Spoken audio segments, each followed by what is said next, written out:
فاتلسنا رسول الله محمد بن عبد الله وأزواجه وذريته وأهل بيته ثم إلى الله وطيب الإخوان من الأنبياء والمرسلين وجميع أصحاب رسول الله أجمعين وتابعين بإحسان إلى يوم الدين أن الله يعلي درجاته في الجنة ويعين من بركاته وأصحاب الله ونفاذ في الدين والدنيا والآخرة ويفتح علينا وتعالجين ويختم لنا بحسن الخير ولطف وعافية وإلى حضرة النبي مصطفى محمد صلى الله عليه وصحبه وسلم في أساس الفاتحة أعوذ بالله من الشيطان الرجيم بسم الله الرحمن الرحيم الحمد لله رب العالمين الرحمن الرحيم مالك يوم الدين إياك نعبد وإياك نستعين اهدنا الصراط المستقيم صراط الذين أنعمت عليهم غير المغضوب عليهم ولا الضالين آمين. بسم الله الرحمن الرحيم. السلام عليكم ورحمة الله تعالى وبركاته.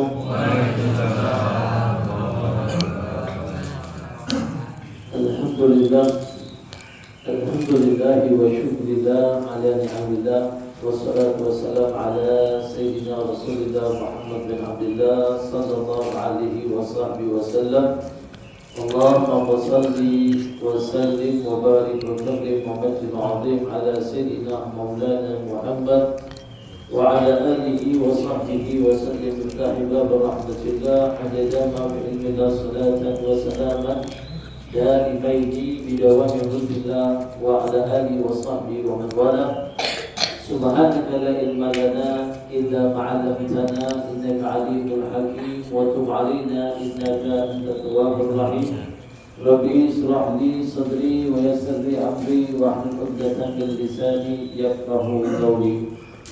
نويت تعلم وتعليم وإفادة واستفادة وحتى على تمسك بكتابي وسنتي ودلال الخير. قال المؤلف رحمه الله تعالى ونفعنا به وبعلومه وبعلوم سائر الصالحين في دارين آمين. أما بعد. معاشر الحاضرين Bapak Ibu jamaah salat maghrib yang dirahmati oleh Allah Subhanahu wa taala. Alhamdulillah kita kembali bersyukur kepada Allah Subhanahu wa taala dengan segala nikmat karunia yang alhamdulillah Allah limpahkan kepada kita semua pada malam hari ini di tempat yang dimuliakan oleh Allah Subhanahu wa taala di waktu yang penuh fadilah, waktu antara maghrib dan isya. Kita kembali diberikan oleh Allah Subhanahu wa taala satu kesempatan untuk mengisi di waktu ini bersama-sama di dalam meningkatkan amal ibadah kita di Allah Subhanahu wa taala. Sebagai bentuk bukti rasa syukur kita kepada Allah Subhanahu wa taala dalam satu hari ini, Allah telah banyak memberikan nikmat kepada kita semua.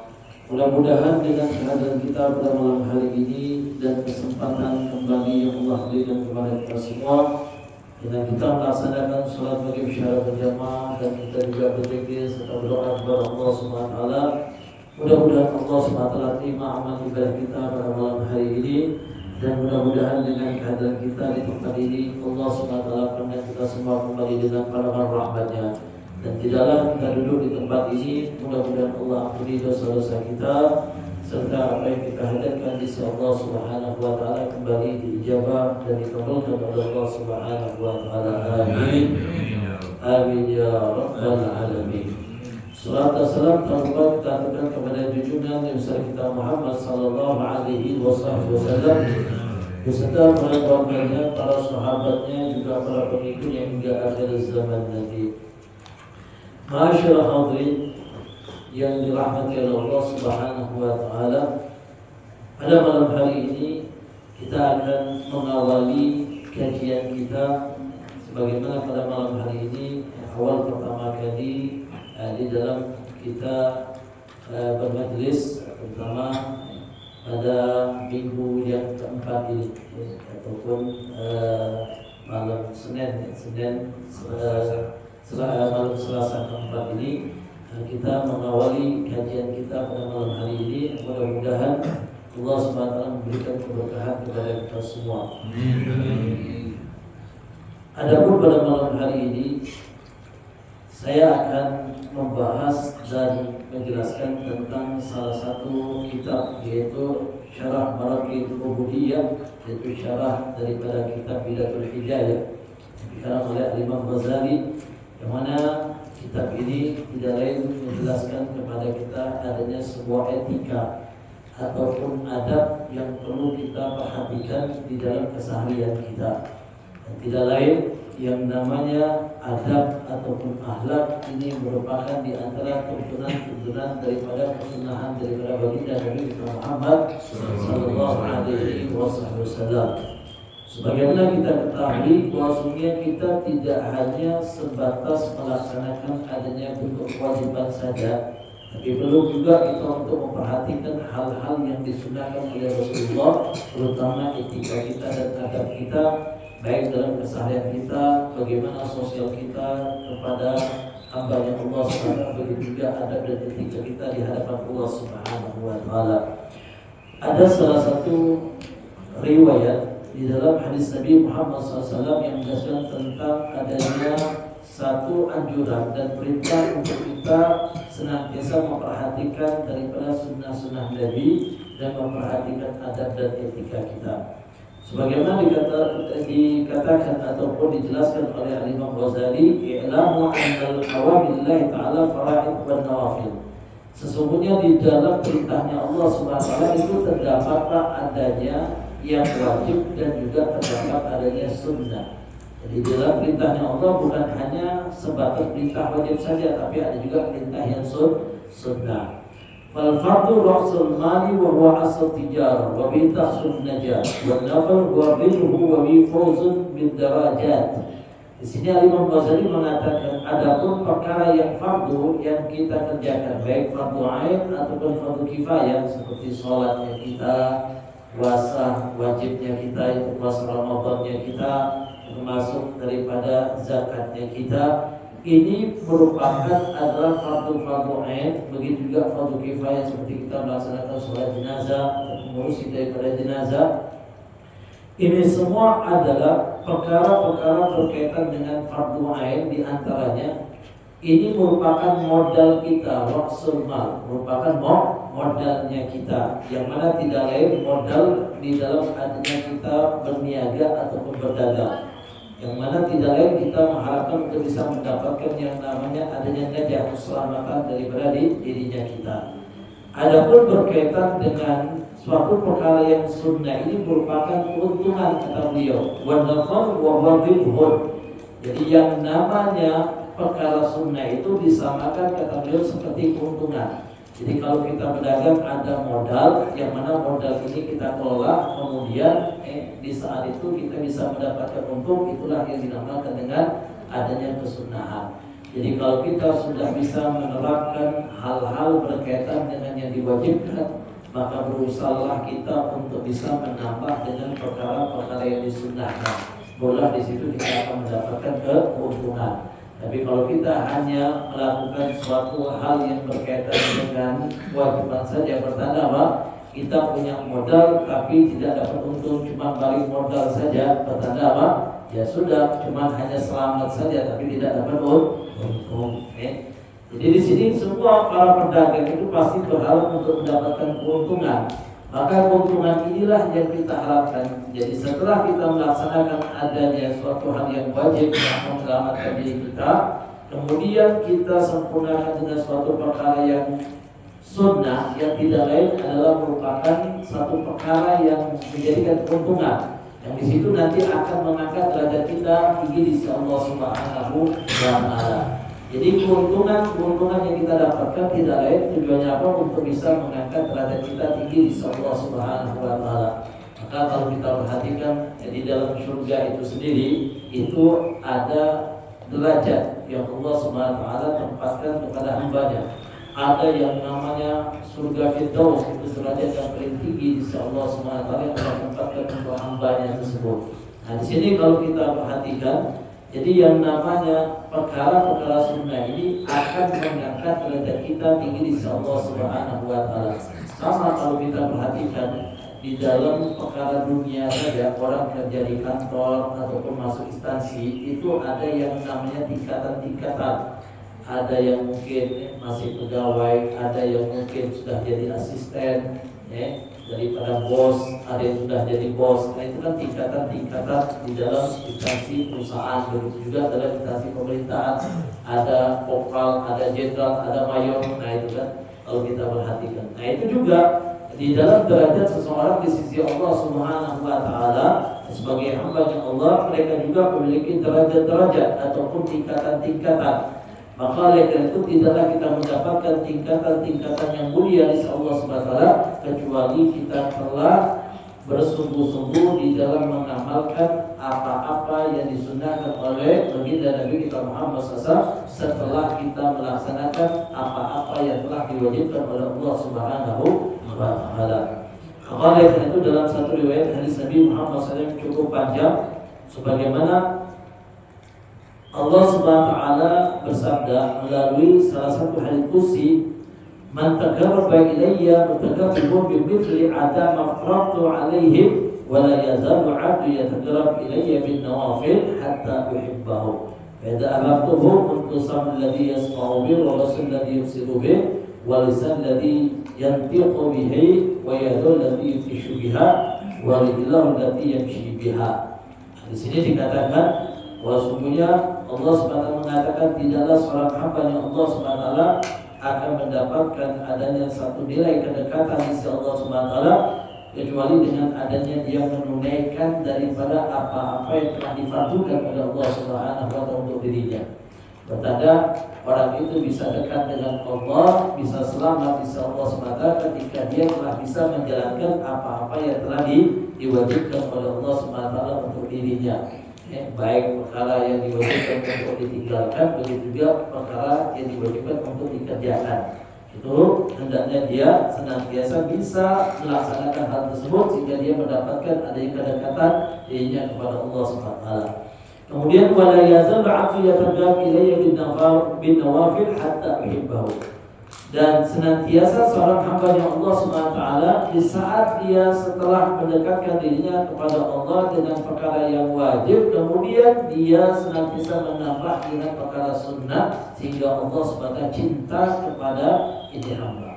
Yang pertama ada derajat mahabbah, ada derajat tingkatan kecintaan Allah Subhanahu wa taala kepada ini hamba di saat dia mampu menambah daripada adanya waktu tenaganya untuk bisa mengamalkan hal-hal yang disunnahkan oleh baginda Nabi kita Muhammad sallallahu alaihi wasallam. Nah, kalau Allah SWT cinta kepada hambanya, maka semua apa yang dia lakukan akan diridhoi oleh Allah Subhanahu wa taala. Baik pendengarannya akan dijaga oleh Allah, pandangannya akan dijaga oleh Allah Subhanahu wa taala, langkah kakinya akan dijaga oleh Allah Subhanahu wa taala. Ini kalau seseorang itu telah menyempurnakan dengan hal-hal yang disunnahkan oleh baginda Nabi Muhammad sallallahu alaihi wasallam. Ma'asyiral hadirin, ibu-ibu, bapak-bapak, jamaah salat maghrib yang dirahmati oleh Allah Subhanahu wa taala.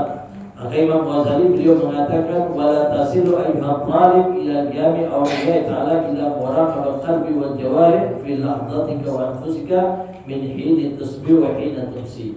Seseorang itu tidak akan sampai di dalam adanya kemuliaan di sisi Allah Subhanahu wa taala sehingga dia melaksanakan apa-apa yang telah diperintahkan oleh Allah Subhanahu wa taala yang berkaitan dengan adanya dia bisa mampu mengontrol ataupun memperhatikan hatinya dan anggota tubuhnya di dalam kesehariannya, baik dari awal di pagi hari sampai di sore hari. Yang pertanda dari awal dia bangun sampai dia tidur kembali. Ini perlu kita perhatikan, Pak. Apapun yang menjadi kegiatan kita dalam satu hari itu semua akan dikontrol oleh Allah SWT dan akan diperhatikan oleh Allah SWT. Dan perlu untuk kita pahami bahwa sebenarnya tidaklah orang itu bisa mendapatkan kemuliaan di Allah SWT kecuali hari-harinya senantiasa mereka jadikan untuk melaksanakan apa-apa yang diperintahkan oleh Allah, baik perkara wajib maupun perkara yang disunnahkan oleh baginda Nabi kita Muhammad sallallahu alaihi wasallam. Karena sesungguhnya Allah SWT Maha mengetahui apa yang kita perbuat ini. Allah selalu melihat apa yang kita perbuat, baik yang kita lakukan secara fisiknya kita, begitu juga yang terdapat dalam hatinya kita. Oleh karena itu, seseorang senantiasa mereka bisa mendapatkan kemuliaan di sisi Allah Subhanahu wa taala kecuali melalui adanya fata'adad ayyuhal miskin zahir wa batin. Orang itu Pak tidak akan bisa mendapatkan adanya kemuliaan tersebut yang mana dia bisa isi hari-harinya baik perkara yang wajib ataupun perkara yang sunnah kecuali melalui adanya dia ta'adad, yaitu menerapkan etika ataupun menerapkan adab-adab yang telah diajarkan oleh baginda Nabi kita Muhammad SAW dari awal dia bangun sampai dia tidur kembali. Jadi orang itu bisa mendapatkan kemuliaan lebih dekat dengan Allah Subhanahu wa taala kecuali apa? Di saat dia bisa menerapkan dari awal bangun di pagi hari mengikuti apa yang pernah dilakukan oleh Nabi ataupun yang dilakukan oleh Nabi sampai Nabi tidur kembali. Maka itulah dia akan mendapatkan kemuliaan di hari-harinya di sisi Allah Subhanahu wa taala dan dia akan lebih dekat dengan Allah Subhanahu wa taala. Maka tidak ada Pak adab yang paling sempurna, etika yang paling sempurna itu kecuali yang dimiliki oleh baginda Nabi kita Muhammad SAW.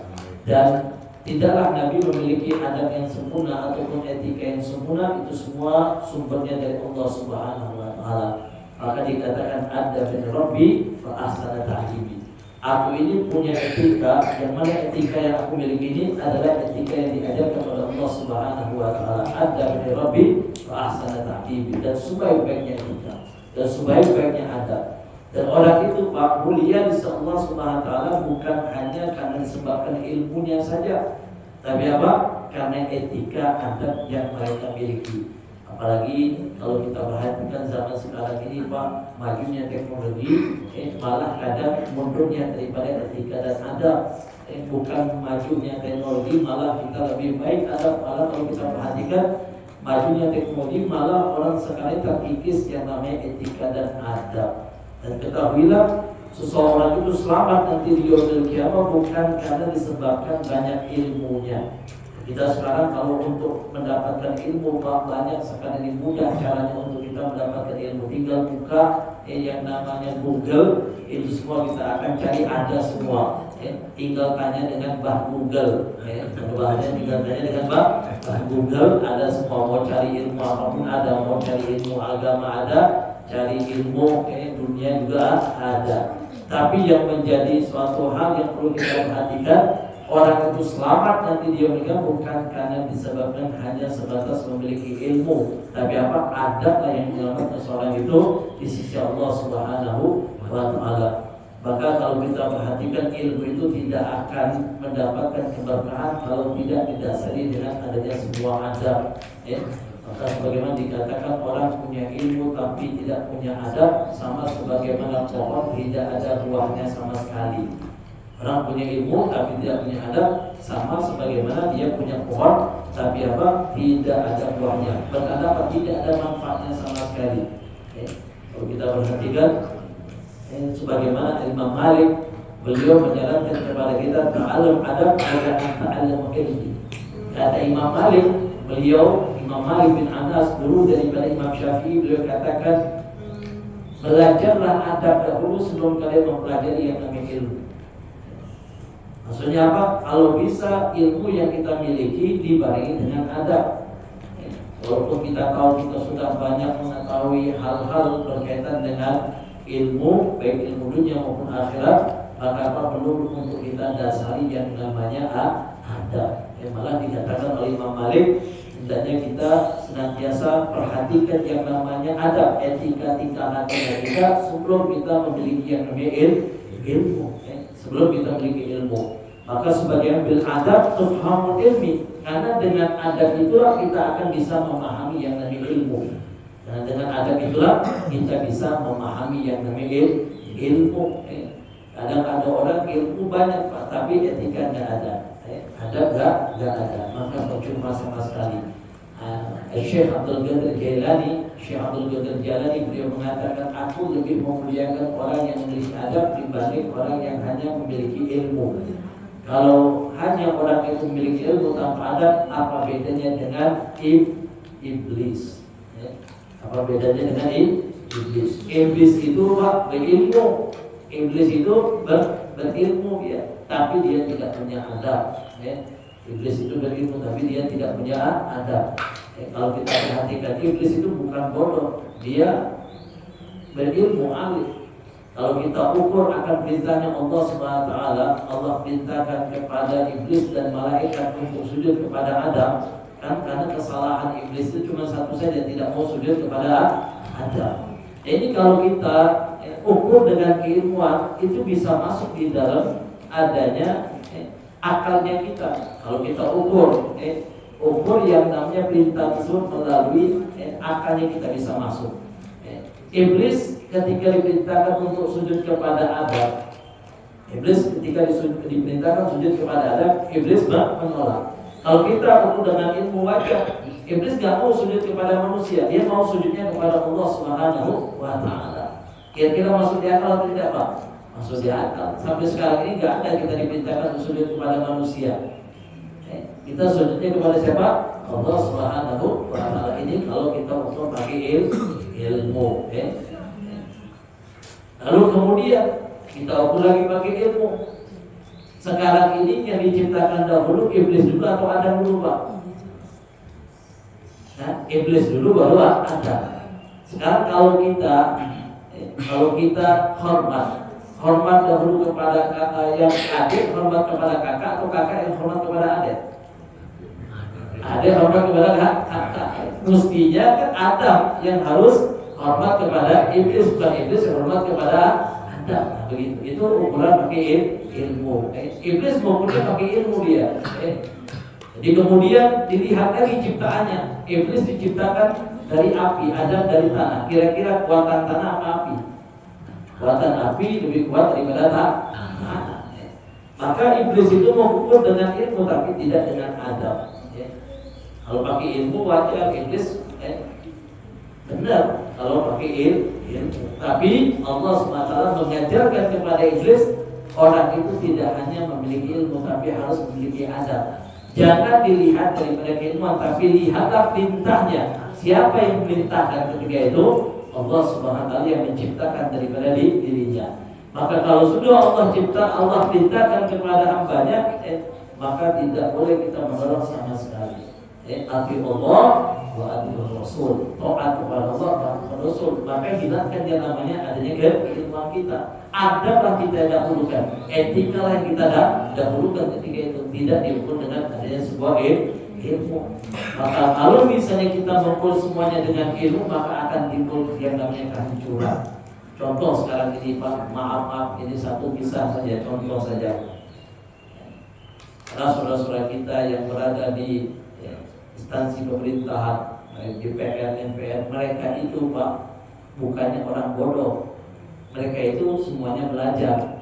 Mereka ada yang gelarnya S1, ada S2, S3 yang duduk di pemerintahan, baik DPR atau MPR. Tapi coba kalau kita perhatikan, mereka itu berilmu atau tidak? Berilmu. Kenapa? Karena mereka belajar, punya gelar. Mereka berilmu. Tapi apakah mereka itu ketika melakukan yang namanya korupsi, apakah mereka ketika itu punya adab atau tidak? Tidak. Nah, pertanda mereka tidak mengedepankan yang namanya adab. Ilmu ada, tapi adab enggak ada. Mengambil hak orang lain. Nah, itulah penting untuk kita menanamkan adab di dalam diri kita. Orang yang namanya selamat itu bukan daripada ilmunya, tapi adab etika yang terdapat daripada diri kita. Hadirin hadirat yang dirahmati oleh Allah Subhanahu wa taala, maka sebagaimana Ibnu Mubarak beliau mengatakan bahwa sesungguhnya ta'allamna adab 30 am wa ta'allamna ilmi 20 am. Aku, kata Ibnu Mubarak, belajar adab etika itu 30 tahun. Dan aku belajar ilmu hanya 20 tahun. Jadi beliau hanya belajar ilmu 20 tahun saja. Sedangkan beliau belajar adab etika itu 30 tahun, Pak. Lebih lama dia belajar adabnya dibanding daripada belajar ilmunya. Maka Imam Malik pernah berwasiat kepada Imam Syafi'i, muridnya beliau katakan apa? Wahai Syafi'i, aku berwasiat kepadamu bahwasanya jadikan adabmu bagaikan tepung dan jadikan ilmumu bagaikan garam. Jadikan adabmu bagaikan tepung dan jadikan ilmu bagaikan garam. Maksudnya apa? Kalau kita buat adonan, tepungnya lebih banyak atau garamnya lebih banyak, Pak? Tepungnya lebih banyak daripada garam. Kalau garamnya lebih banyak kayak tepungnya, Pak, nggak ada makan bila makan tersebut. Jadi apa? Jadi ilmu itu walaupun tidak banyak ilmu yang kita miliki, tapi adab kita lebih banyak, itu lebih mulia untuk diri kita dibanding ilmu banyak tapi adab tidak ada. Jadi Imam Malik bin Anas, beliau itu Pak seorang yang memang benar-benar menjaga adabnya. Beliau mengajarkan bagaimana yang namanya adab itu perlu untuk dipraktekkan. Jadi beliau itu selama beliau itu tinggal di kota Madinah, Pak. Selama beliau tinggal di kota Madinah, beliau sama sekali tidak pakai alas kaki dan beliau tidak pernah menaiki kendaraan.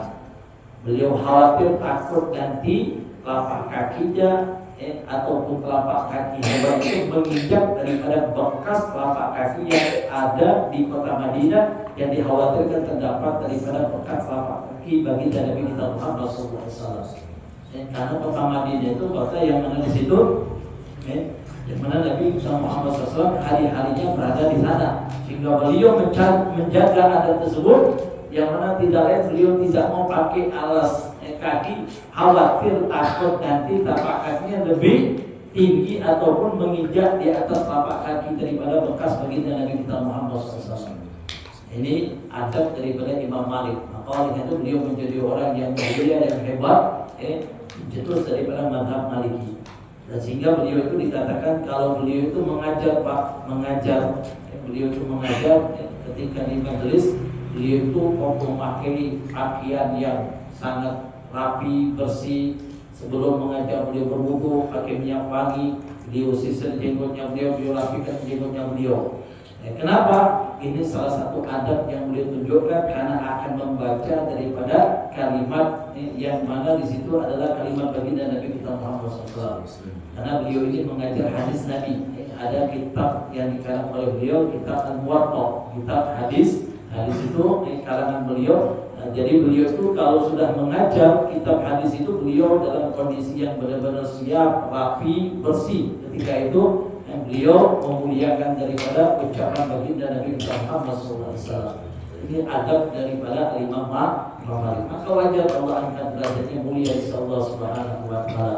Sehingga pernah Pak, dalam satu riwayat dikatakan beliau itu di saat mengajar, waktu tengah-tengah ngajar, beliau itu ketika itu wajahnya di saat itu terlihat pucat. Wajahnya terlihat pucat waktu sedang mengajar. Kemudian keluar sedikit daripada keringat daripada tubuhnya. Kemudian beliau ketika itu terus melanjutkan daripada adanya di saat beliau mengajar tanpa berhenti sama sekali. Beliau teruskan sampai selesai beliau mengajar. Kemudian setelah beliau mengajar, diperhatikan oleh muridnya ini waktu mengajar itu sudah badannya pucat. Akhirnya setelah selesai mengajar, beliau panggil muridnya. Beliau ngomong dengan muridnya, coba mau lihat di belakang tubuhku ini. Ketika itu dilihat oleh muridnya, Pak, waktu dilihat di belakang tubuhnya ini ada kalajengking yang sedang menggigit daripada tubuhnya. Subhanallah.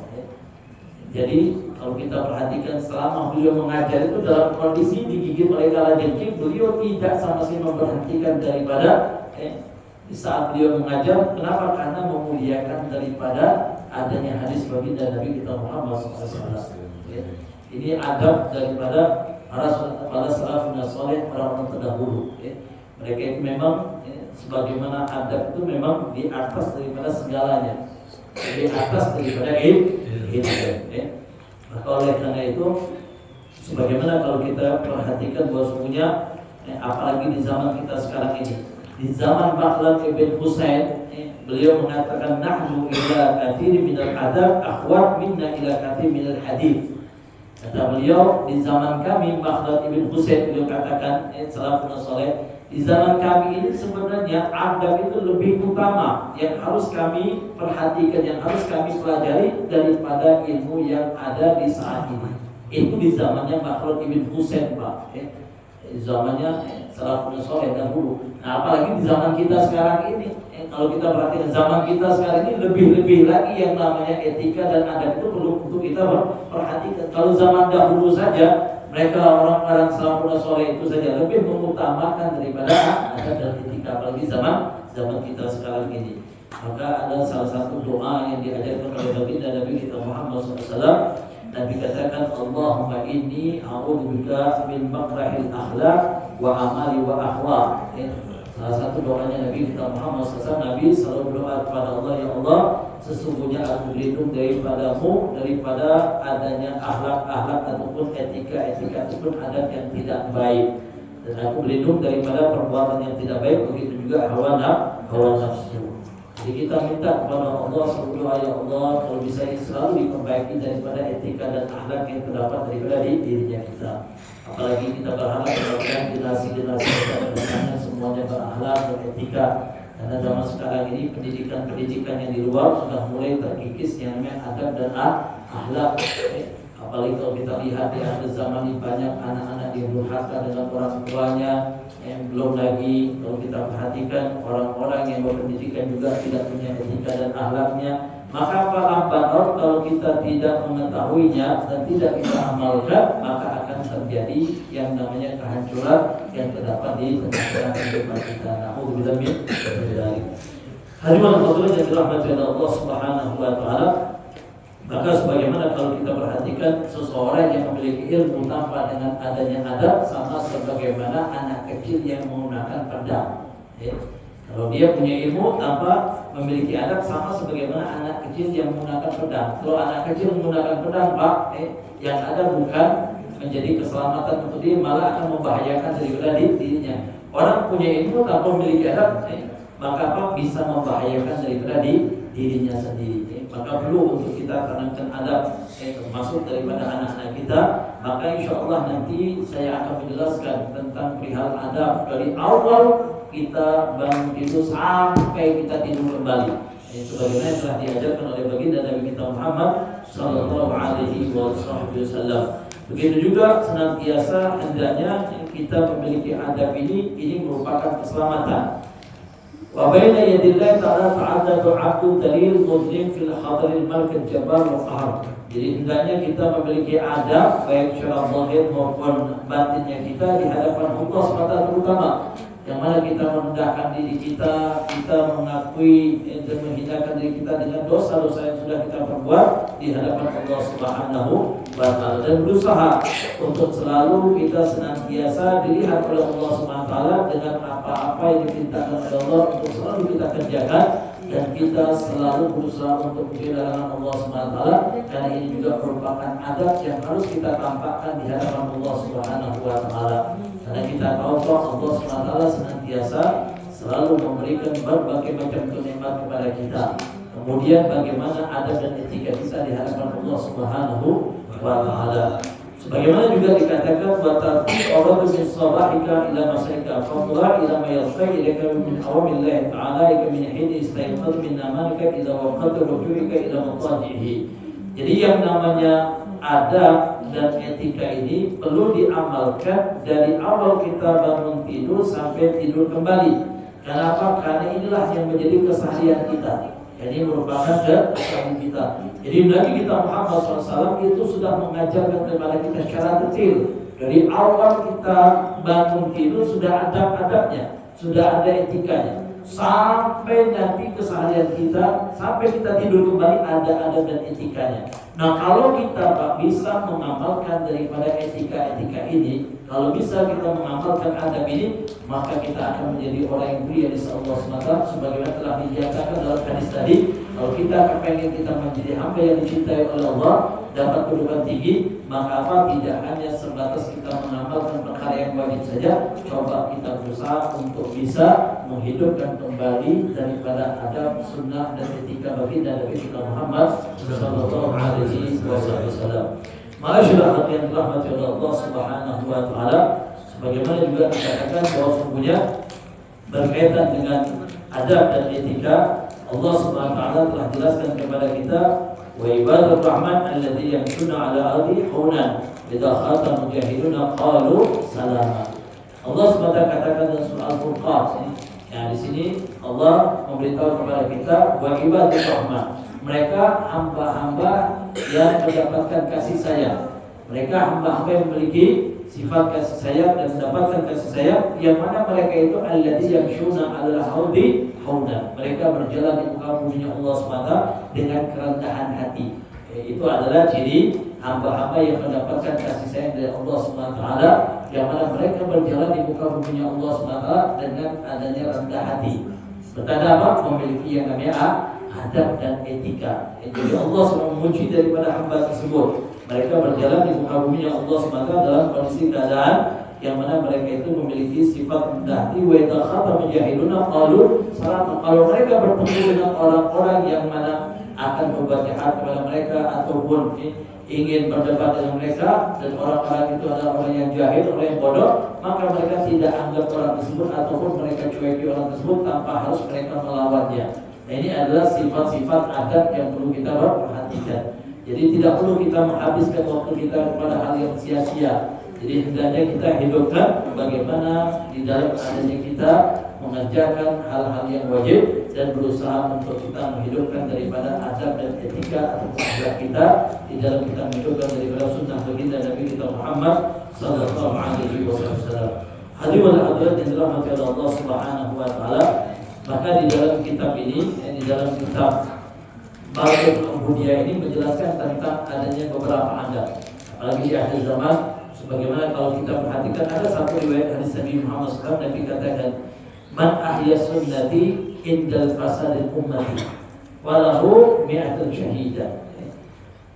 Barang siapa yang menghidupkan sunnahku, termasuk daripada adab dan etika yang diajarkan oleh Nabi, ketika telah banyak rusak yang namanya satu zaman, ketika telah muncul kerusakan dalam satu zaman, yang mana orang sudah mulai banyak meninggalkan etika dan adab, kita ketika itu mulai kembali menghidupkan daripada adab tersebut dan etika tersebut. Man ahya sunnati indal fasadil ummati, ketika umat sudah mulai rusak, sudah banyak meninggalkan daripada etika dan adab tersebut, maka apa? Allah akan ganjar kepada kita setiap adab yang kita praktekkan, setiap etika yang kita praktekkan, Allah akan berikan 100 pahala seperti orang yang jihad fisabilillah. Man ahya sunnati indal fasadil ummati falahu ajr mi'ati syahidah. Barang siapa yang menghidupkan daripada sunnahku ketika zaman sudah mulai rusak, orang sudah mulai jauh daripada etika dan adab, maka Allah akan berikan pahala seperti 100 orang mati syahid. Coba bayangkan Pak, bukan satu pahala orang yang mati syahid, tapi 100 orang yang mati syahid. Kalau kita lihat zaman kita sekarang ini sudah mulai banyak terjadi yang namanya adanya kerusakan-kerusakan di dalam perilaku ataupun etika. Oleh karena itu insyaallah mudah-mudahan kita semua bisa kembali mengamalkan dan adab dan sunnah yang diajarkan oleh baginda Nabi kita Muhammad SAW. Karena salah satunya hal yang menjadikan seseorang itu pantas untuk menjadi penduduk surga Allah SWT, yaitu diantaranya adalah orang-orang yang senantiasa memiliki adab dan etika ataupun husnul khuluq, yang memiliki akhlak yang baik. Itu adalah satu asbab semua itu menjadi penduduk surga Allah Subhanahu wa taala. Hadirin hadirat yang dirahmati Allah Subhanahu wa taala, dan insyaallah nanti di pertemuan akan datang saya akan membahas berkaitan dengan adanya fasal fi adab istiqamah dan naum, yaitu fasal yang menjelaskan tentang adanya adab ataupun etika di saat kita nanti awal bangun daripada tidur. Jadi awal bangun daripada tidur itu ada adabnya, ada yang namanya etikanya. Karena kenapa? Karena ketika kita bangun daripada tidur ini sebenarnya hakikatnya Allah berikan kesempatan kita kembali untuk bisa beramal. Karena yang namanya kita punya umur, kita punya umur dan kesempatan itu hanya satu kali. Jadi kalau misalnya kita perhatikan, yang namanya kita ini hidup ini bukan dikatakan kita punya hidup itu berhari-hari. Hari yang dinamakan umurnya kita itu hari ini. Kemarin itu sudah berlalu. Kemudian lusa itu masih belum kita ketahui. Dan hari inilah adalah waktu dan umurnya kita. Jadi yang namanya lusa itu belum tahu kita. Maka dikatakan dalam satu syair, bahwasanya wala tarji fil salihati ila ghadir la ghadin ya'ti fa'sa fil ahdi. Kita ini tidak boleh menunda-nunda kebaikan, dan bisa jadi besok kita sudah terwujud di liang lahat. bisa jadi besok sudah terwujud di akhirat. Maka yang namanya kebaikan itu yaitu dalam satu hari ini. Ketika kita besok diberikan kesempatan untuk hidup kembali, bertanda hari itu juga kita bisa beramal. Ada satu juga dikatakan dalam satu hadits qudsi, la tas'alna rizqul ghad kama la yas'alu 'amal ghadin. Jangan tanyakan rezeki kalian besok, sebagaimana aku kata Allah tidak menyuruh kalian untuk beramal besok. Paham? Kita kadang berpikir begini, besok kira-kira makan apa? Besok kira-kira apa yang harus kita kerjakan? Besok gawe apa? Makan apa? Sudah berpikir besok. Padahal dia belum tahu besok itu masih hidup atau tidak. Kita belum tahu siapa yang bisa menjamin besok masih hidup. Oleh karena itu juga ada katakan kewajiban kita ibadah itu kapan? Besok atau hari ini?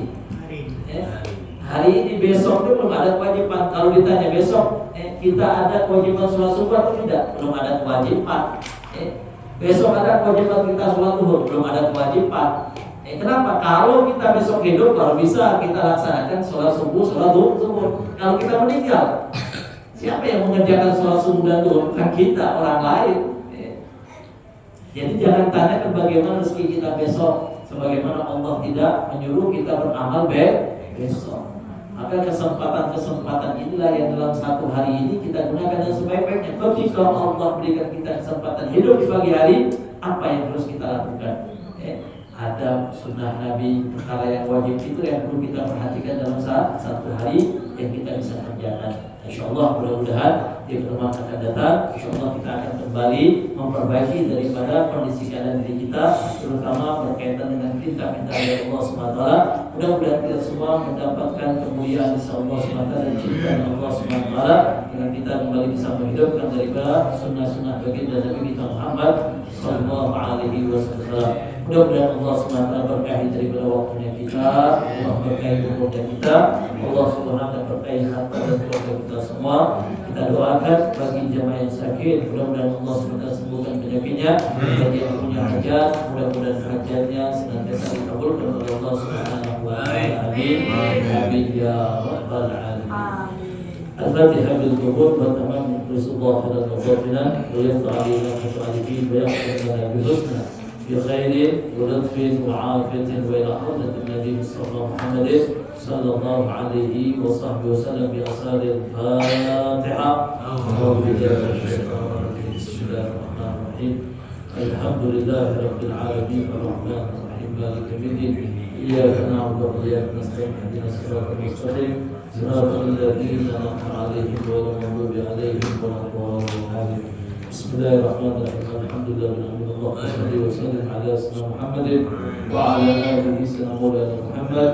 اللهم جمعنا هذا جمع مرحوما وتفرقنا من بابك فرقا معصوما ولا تجعل فينا ولا منا بعد شيئا ولا محروما. اللهم بهذه الفاتحة وسر الفاتحة وقرأت الفاتحة ومعجزات الفاتحة افتح لنا باب الخير يا جنة على الخير يا موفق على الخير يا خير وفقنا لخير ويا عليم دوام فيها سبحانك اللهم وتعيد فيها السلام واخر دعوانا عن الحمد لله رب العالمين. تقبل الله منا ومنكم.